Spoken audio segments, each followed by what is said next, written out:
Quiero agradecerte que te conectes todos los lunes a las 9 de la noche por esta página de la Fundación y por YouTube para ver nuestros programas en torno al arte, la semiótica, el signo, el símbolo, la alegoría que tanto nos apasiona. Hoy, en el 2020, estar conectados realmente es un lujo. Ha sido un año muy complicado para todos. Te quiero comentar que a raíz de conversar, todos los días voy a estar en la librería, lo que es hoy la cafetería y librería de la Sociedad Filantrópica del Arte, que se ubica en los estudios de Teatro Landó, en el centro de Toluca. Si quieres venir, tomarte un café y conversar y leer y ver las joyas y los libros que tiene la Fundación, mándame un inbox. Todos los días estaré aquí para que conversemos tú y yo, por supuesto a puerta cerrada, prácticamente por cita, pero lo importante es que nos veamos. Te agradezco nuevamente y disfruta de este programa. Muy buenas noches a todos, bienvenidos a otro programa más de Semiótica del Arte de la Sociedad Filantrópica del Arte. Prácticamente me ubico en lo que es la librería, joyería y cafetería de la Fundación, que está aquí en el corazón de Toluca. De verdad, muchas gracias por prestarme este espacio. Y quiero dar la bienvenida a un gran amigo, alguien con quien quería conversar hace mucho tiempo, Israel Izquierdo. Israel, bienvenido a Semiótica del Arte. ¿Cómo estás? Muy bien, Javier, muchísimas gracias. Muy bien, muy feliz de estar aquí contigo y de poder conversar amenamente un rato contigo. Perfecto, Israel. Pues hoy vamos a hablar sobre la Orden del Temple, los templarios, ¿no? Ya has visto la cantidad de películas, series que hay, historias, Hollywood, y todo el mundo le encanta, ¿no? Además, cuando piensan hoy día en caballeros, yo creo que hasta hace unos años pensaban en caballeros y Disney nos metía mucho, ¿no? Al Rey Arturo, ¿no? Pero hoy día como que las nuevas plataformas nos mete más la cuestión templaria. Tiene una fuerza interesante el concepto de caballero templario. ¿Quiénes son los templarios? Realmente. Bueno, de inicio se llamaron, habría que hacer esa aclaración, Javier, llamaron la Orden de los Pobres Compañeros de Cristo del Templo del Rey Salomón. Ok. Ese es su principal, o su origen, el nombre con el que los fundan y los establecen. Ellos son establecidos en 1118. Okay. Ellos se vuelven demasiado importantes porque hay muchos secretos, muchas teorías, muchas leyendas alrededor de esta organización. Pero fundamentalmente están basadas en las teorías conspiracionales que hubo entre la Iglesia Católica, los conflictos que hubo entre la Iglesia Católica y ellos. Aun cuando en un principio ellos nacen junto con la Iglesia Católica, la Iglesia Católica les da cabida y espacio, cuando se fundan, les permite crearse dentro de la corriente armada, el brazo armado. Como una orden militar, más o menos. Como una orden militar, efectivamente, encaminada a cuidar a los peregrinos que iban a Tierra Santa, que eran asaltados y que además en aquel entonces también eran asaltados los templos cristianos establecidos en la Tierra Santa. Por esa razón crearon a los caballeros templarios, 9 caballeros, 9 nobles, 9 hombres nobles, crean a los caballeros templarios y establecen esta orden para proteger a los peregrinos y proteger los templos. Ok. Pero se les permite establecerse en el templo del rey Salomón como tal. Y ahí lo toman como base. Finalmente estos 9 caballeros, siendo solo 9, hombres cultos, letrados, hombres nobles, con cierta riqueza, dedican su vida al cuidado de esta tarea que les establece la Iglesia Católica, pero posteriormente tienen conflictos con la misma. Claro. Alrededor de todo ese conflicto y alrededor de todas esas teorías que existen, por las razones que fueron abolidos y hasta traicionados, se supone en este tema, Ajá. se crean todas estas leyendas que hoy le dan vida a muchas series, películas, a esta efervescencia que da el saber de los templarios. Claro, es que prácticamente pensando en la ruta hacia Medio Oriente, bajando por Italia, es que hoy no pienso, el Vaticano está justamente en Italia, curiosamente ese es el camino para ir de Europa hacia Medio Oriente, pero por supuesto necesitaban alguien que los cuide, que los proteja, que asegure que los europeos bajen a Medio Oriente y regresen y haya ese comercio, como también había escuchado de los hospitalarios, ¿no? Prácticamente. Sí. ¿No? Prácticamente sería eso, una organización, y por ende, claro, tiene mucha lógica que tengan el manejo de las armas, prácticamente no solamente rezando, podían cuidarlos, ¿no? Tiene que haber ahí una cuestión de seguridad. ¿Qué principios tenía un caballero templario? ¿Cualquiera podía hacerlo o no? No, desde luego que no. De inicio tenía pues, una vocación estricta al servicio, porque ellos se desapegaban de los bienes materiales. ¿Ya? Y por eso eran pobres caballeros. El voto de pobreza, claro. Ellos hacían un voto de pobreza y de castidad. Ok.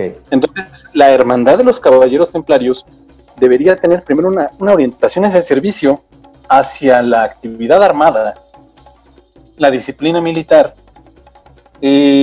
Sus iniciaciones nos refieren que eran, como en toda iniciación, en toda institución que tiene aspectos místicos y secretos, Ajá. eran iniciaciones demasiado a veces rigurosas, que pasaban por temas estrictamente morales, estrictamente espirituales y físicos.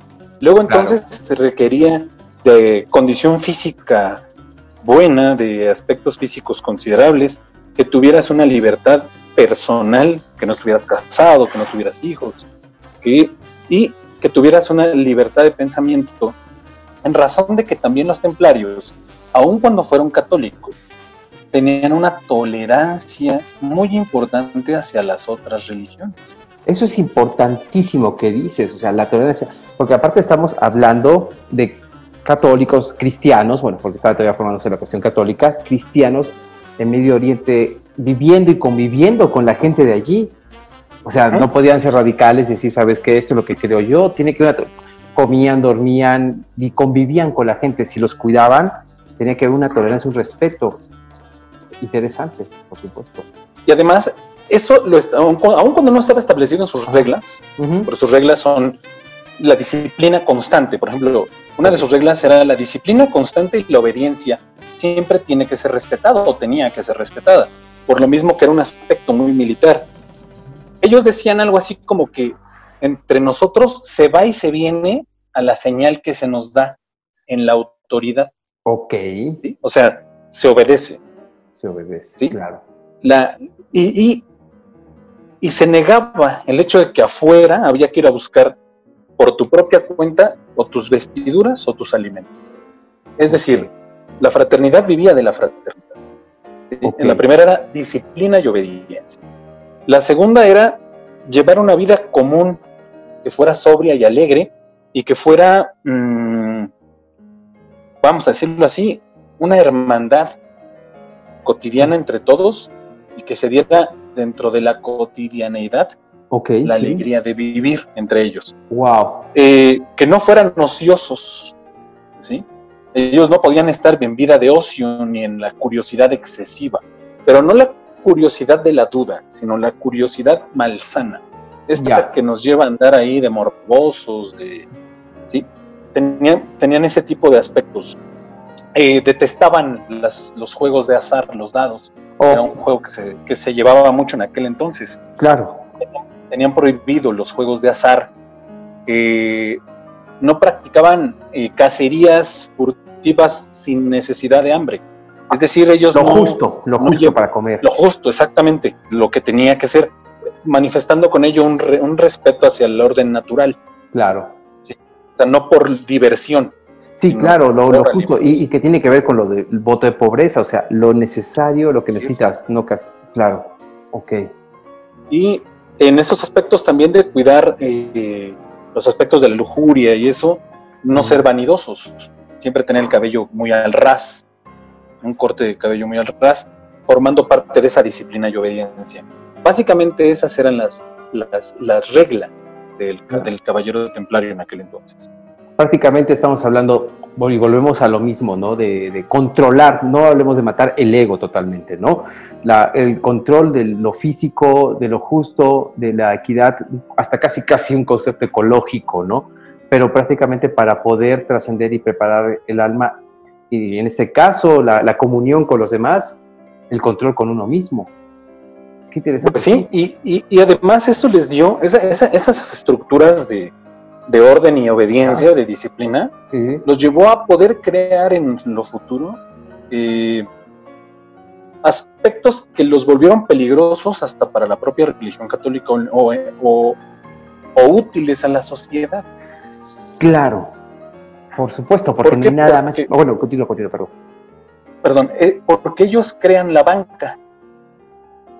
El sistema bancario, como lo conocemos hoy, lo crearon los caballeros templarios. Y no pudieron haberlo creado si no fue a través de un sistema disciplinario estricto y en desapego total a la adquisición de riquezas personales, pero sí al acrecentamiento del tesoro de la institución. Claro. ¿Sí me explico? Sí, Ellos generaron un sistema bancario que a la fecha es en el que está basado el sistema bancario internacional. Entonces, ellos llegó un momento en donde llegaron a tener más poder económico que la Iglesia Católica. Claro, había escuchado eso, ahorita que me lo comentas. Claro, en el camino, en el paso de ir prácticamente de un continente a otro, en el cuidado, la gente no transitaba con las riquezas y con el dinero, entonces ellos daban pagarés como vales, recibían y llegaban a otro lado y se los cambiaban, lo que es hoy día la banca totalmente, ¿no? Exactamente, lo que hicieron fue un sistema de intercambio general parecido al dinero, pero que estaba determinado a través de lo que podríamos llamarle, como bien dijiste, vales, contratos, en donde tenían la suerte de depositar hoy aquí y recibir mi dinero allá. Allá, claro. Mis valores estaban intactos, depositándolos yo aquí en Italia, en España, ¿sí? Dejándolos yo en el país de mi origen, o depositándolos donde la orden me lo indicara, y mis bienes yo iba a recibir la misma cantidad de bienes o el tesoro que yo quisiera utilizar llegando allá, de ese que yo había depositado, para efectivamente no poner en riesgo mis bienes y mi dinero en el trayecto que yo tenía hacia la Tierra Santa o hacia cualquier otro lugar, porque el otro asunto fue que dejó de volverse la institución que protegía solo a los misioneros, a todos los que viajaban hacia Tierra Santa, sino se empezó a volver una institución de carácter más ya amplio. Ya no solamente era para católicos y cristianos, porque con esa idea de que el dinero no tiene religión. Exactamente, estamos hablando de algo hasta internacional prácticamente, ¿no? Ellos se convierten en un banco. Y hablando de eso, interesantísimo, pues justamente había leído que ellos para esos pagarés, esos usaban un sello templario, ¿no? Y tenían acuñado un sello. Mira, justamente tengo la imagen aquí para ver si nos puedes explicar un poco. A mí me encanta. He visto gente que se lo tatúa, lo he visto en internet y realmente ¿qué significa? A mí se me hace una imagen muy fuerte, justamente dos caballeros montando un solo caballo, ¿no? Bien, los dos caballeros que están en una misma montura, porque curiosamente no solamente están en un mismo caballo, sino además están en una sola montura. Ah, es verdad. No hay dos sillas. Así es. No hay dos sillas, es una sola silla. Van en la misma montura. Y si los observamos bien, su vestimenta, a pesar de ser caballeros, es muy humilde. Sí, porque si evocamos a los caballeros de la mesa redonda, vamos a querer tener el metálico en todo el cuerpo, claro. Cubiertos de pies a cabeza, con unas espadas. Sí, exactamente. Las cofias y el casco, y nada más se nos ven los ojos. Evocamos ese tipo de caballeros en el símbolo de los caballeros templarios, ¿no? Claro. En el símbolo de los caballeros templarios vamos a observar dos caballeros muy humildes con escudos muy grandes, muy altos, y con lanzas, y sí traen su casco, pero van en un solo caballo y en una sola montura. Ellos representan a la pobreza y la humildad. Ok. ¿Sí? Son la pobreza y la humildad que van en el mismo caballo, van en el mismo camino. Se tienen que acompañar a todo lugar según lo que establecían las líneas y los reglamentos de los caballeros templarios. Ellos tenían como principios o reglas la pobreza, la castidad y la obediencia, como te decía. Pero al ser su misión la de defender y conservar los bienes en Tierra Santa, ellos tenían como dos principios fundamentales: la pobreza y la humildad en el servicio. Claro, por supuesto, totalmente entregados a su institución y su amor. Oye, ahorita que hablamos un poquito sobre el poder prácticamente económico que llevan ellos a crear, a concebir en todo este tiempo que trabajan en el Medio Oriente, también llevan un poder muy fuerte, crecen en lo espiritual. Y es algo que siempre trato yo de imaginar. Cuando pienso una persona viviendo en otro país todo el tiempo, es prácticamente un hecho de que la cultura de ese país se va a meter en tu vida totalmente, ¿no? Los usos y costumbres de ese país. Entonces, no sé, es una duda que tengo yo. Ellos venían con toda la tradición cristiana, la formación cristiana, sus juramentos cristianos, la cruz grabada totalmente, el color rojo, blanco, sus votos, pero vivían en Medio Oriente y vivieron muchos años. El sincretismo, las deidades de Medio Oriente, ¿no? Que son distintas a nosotros. Se hicieron muy fuertes con eso. ¿Qué pasó realmente en su pulso? Justamente los juicios, hay que acordarme del escritor, ahorita lo ponemos por aquí, en los juicios que tienen justamente ya en la Inquisición con Felipe el Hermoso, ¿no? Y Papa Clemente, se les acusa de herejía, la figura de Baphomet y tal. Pero al final de cuentas estamos hablando de la cultura de Medio Oriente islámica metida con el cristianismo. ¿Tú qué opinas? Bien, de inicio, en sus principios, cuando Hugo de Payens o Hugo de Payens crea a los templarios junto con los 9 hermanos, siguen una regla cristiana, como bien dices, pero en el desarrollo de los más de 100 años o casi 200 años, 200 prácticamente, que vive como tal la estructura real de la orden de los caballeros templarios, van sufriendo modificaciones, porque ya no nada más fueron 9, o sea, ya fueron miles. Claro. Crecieron en demasía, aun cuando no aceptaban a quien sea. Crecen en demasía y se establecen en diferentes países. Pero ese crecimiento va dando pie para que los conversos se integren a la orden del temple, es decir, un musulmán converso al cristianismo ingresa. Y como tú bien sabes, cuando convivimos en diferentes culturas, con diferentes religiones, con diferentes ideologías, la combinación de nuestras razas da paso a nuevas culturas, a creaciones de nuevos cultos, porque buscamos tomar lo bueno de los demás. Claro. ¿Sí? Hacemos este proceso de discernir qué es de lo bueno lo mejor y nos lo vamos quedando. No fue diferente para los caballeros templarios. Los caballeros templarios empezaron a recibir hermanos de todas las culturas que buscaron la conversión al cristianismo, pero es imposible abandonar de tajo sus orígenes. Claro. Por lo tanto, empiezan a hacerse llegar de diferentes hermanos y coinciden en que lo que los va a identificar no es la religión, sino el símbolo. El símbolo, claro. Bien, ¿por qué razón digo esto? Toda religión, hasta la religión católica, tiene su símbolo. ¿sí? Claro, exactamente, sí. Y hasta están establecidos en sus cánones, en sus criterios, por ejemplo, en el catolicismo, en el catecismo de la Iglesia Católica, te habla que, por ejemplo, el bautismo es un signo visible, en su iniciación cristiana es un Así signo es, visible de un encuentro invisible, así ¿sí? es, Con Dios. así es.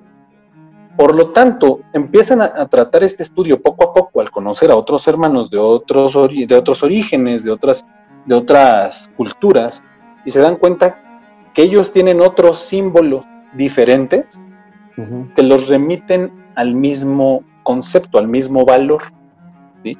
Pero que también hay símbolos similares, por ejemplo, el sol, ¿no? Refiriéndose hacia Dios, Así es. Relaciones tripartitas, trinidades, relaciones entre esta famosa que se me acaba de la erogamia, que es esta relación sexual que nos lleva al contacto con Dios, o el que un Dios baje, Ajá. y tenga interacción, ¿no? Y nazca un semidios. Así es. Se dan cuenta de que esto existe no solo en la religión católica, sino que y viene más atrás de ellos en muchas otras culturas, y empiezan a convivir a través del símbolo. Y su estudio a través de la simbología, numerología, la música, las matemáticas, todas estas artes, todas estas materias que deben ser estudiadas por el hombre para su mayor crecimiento, las empiezan a tener conflictos con la religión católica. ¿Por qué? Porque les empiezan a acusar de herejes. Claro, por supuesto. Pero no había herejía. Ellos lo que estaban haciendo era estudiar. Por ejemplo, aquí hubo un tema muy, muy contradictorio. Se les acusó de adorar al diablo. Así es, exactamente. En la imagen de Baphomet, que fue el tema que mi queridísimo amigo, hermano Dwight dio el episodio antes que tu servidor. Yo lo vi, tuve bien verlo, excelente tema y excelente forma de tratarlo.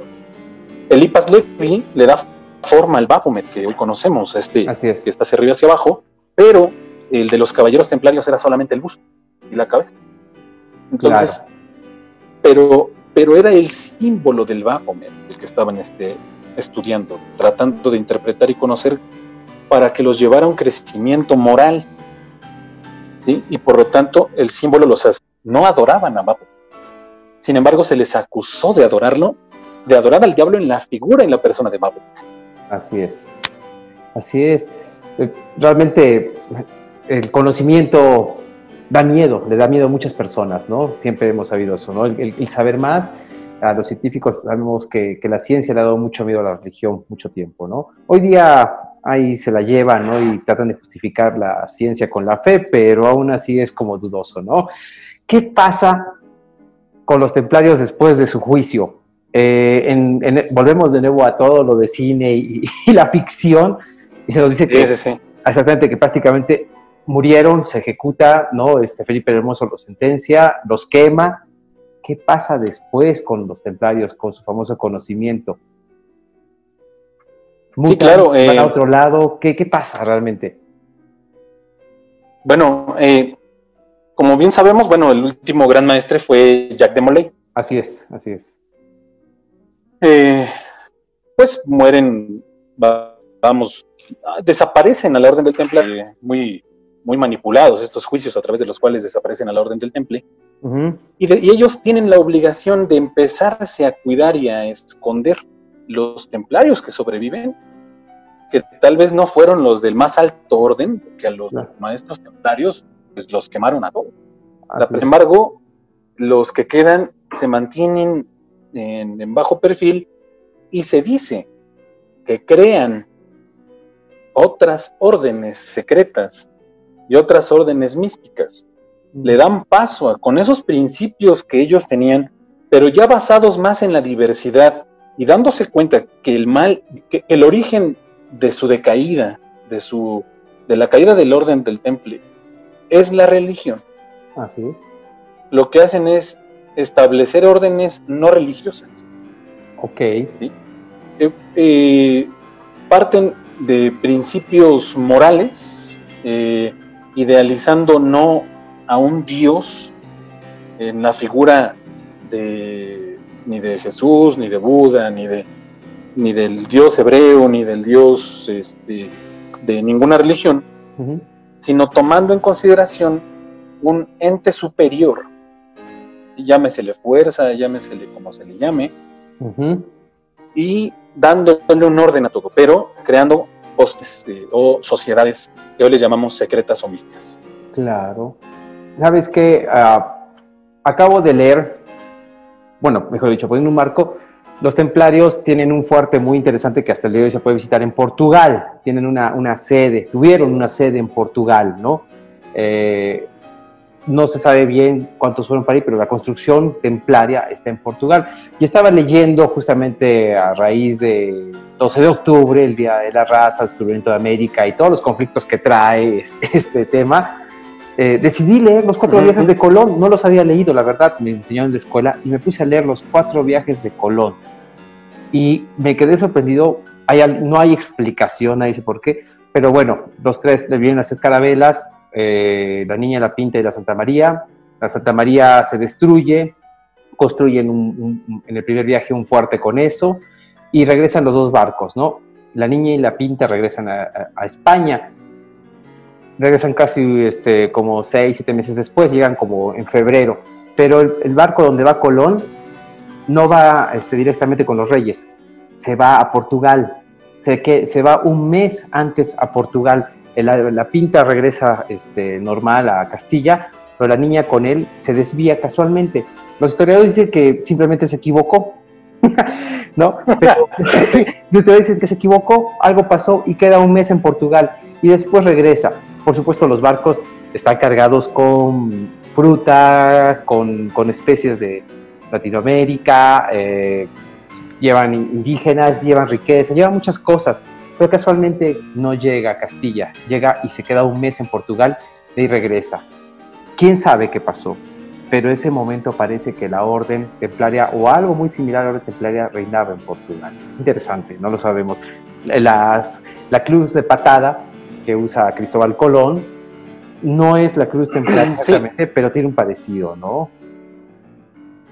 Lo que pasa es que eso que a lo que te refieres hace un énfasis muy claro en todo lo que actualmente vivimos, porque yo escuchaba a Dwight referirse a esta imagen del Baphomet al que hacen hoy referencia a la iglesia, que no es el mismo Baphomet al que referíamos antes. Sin embargo, las similitudes entre lo que nosotros vamos viendo entre una institución y otra, o algo que nosotros creemos aparentemente desaparecido, pero que curiosamente aparece en otro lado, nos habla de la transmisión de conocimiento milenario. Digamos que la verdad la tenemos nosotros.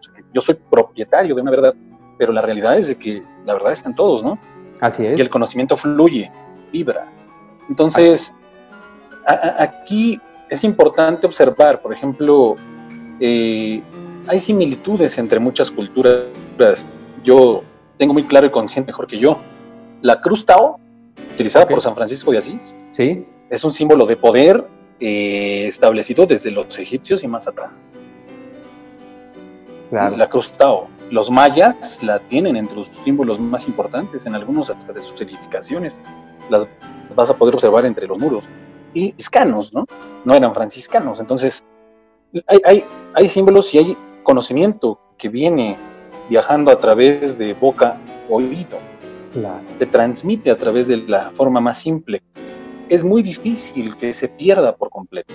La orden del temple puede haber desaparecido, pero sus principios se transmitieron, como se siguen transmitiendo la banca, el orden militar, la disciplina, todas estas cosas. Claro, están allí, y el conocimiento sigue ahí, pasando, como dice, de una forma esotérica, de boca a oído, a quien está dispuesto a escucharlo. ¡Qué belleza! Israel, básicamente estamos con el tiempo. Me gustaría que cierres con algo. No sé si quisieras decir algo exactamente acerca de este tema en general. Finalmente, pues, la Orden del Temple o los Caballeros Templarios se ven envueltos en muchos problemas. A la fecha sigue siendo tan polémico que han mal utilizado su nombre, ¿no? Dios, hasta para hacer aspectos en México muy desagradables. Por supuesto. Pero esto no es otra razón más que la importancia que revistió de verdad la orden templaria. Aquí es importante estudiar a los templarios separando cualquier ideología que nosotros podamos tener de manera de aspecto religioso, y vamos a aprender que los caballeros templarios son base fundamental de toda la sociedad actual, nuestra economía y nuestro orden. Con razón son tan importantes y se sigue hablando de ellos, por supuesto. Israel, muchas gracias por estar aquí en el programa. Te voy a pedir que al final respondas los comentarios y todo lo que nuestros hermanos y amigos realizan durante el programa, y eres bienvenido para cuando gustes y seguir hablando de estos temas, sobre todo los temas de caballería que a mí me apasionan, ¿no? Aquí tengo mi espada y después me gustaría que hablemos, porque sé que tú también tienes una espada. Entonces, atrás.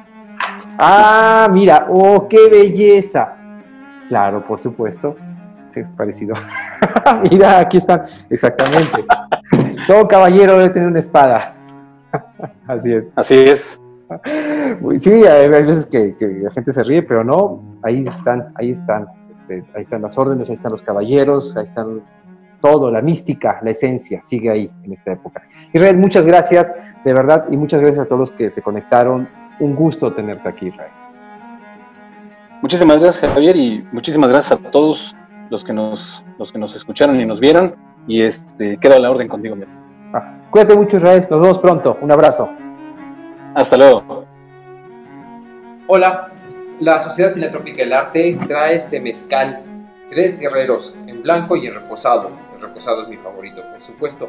Con la compra de cada una de estas botellas estarás ayudando a que la fundación pueda seguir con esos programas. Apoyando a la fundación, apoyarás a la comunidad de artistas mexiquenses, por supuesto, ¿no? Gracias por conectarte, nos vemos.